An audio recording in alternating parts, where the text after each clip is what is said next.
Hi అండి, బాదం వేయకుండానే బాదం పాలు ఎలా ప్రిపేర్ చేసుకోవాలో చూద్దామండి. ఏంటండి వింతగా ఉందో, బాదం లేకుండా బాదం పాలు ఎలా అని. ఈ పాలు సేమ్ బాదం పాలు టేస్టే ఉంటాయండి. ఎలా ప్రిపేర్ చేసుకోవాలో చూద్దాము.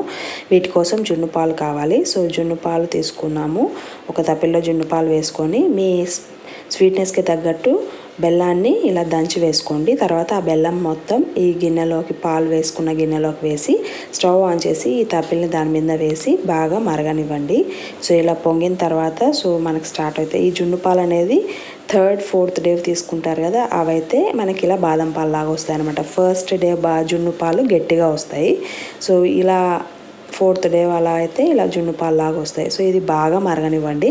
సో ఈ కన్సిస్టెన్సీ వచ్చిన తర్వాత స్టవ్ ఆఫ్ చేసి వేడివేడిగా అయినా సర్వ్ చేయండి, లేదంటే ఫ్రిడ్జ్లో పెట్టి సర్వ్ చేసుకుంటే సేమ్ బాదం పాలు టేస్టే ఉంటాయండి. మీకు నచ్చినట్టయితే please like, share and subscribe to my channel Ragadeepthi allrounder. Thank you so much for watching this video.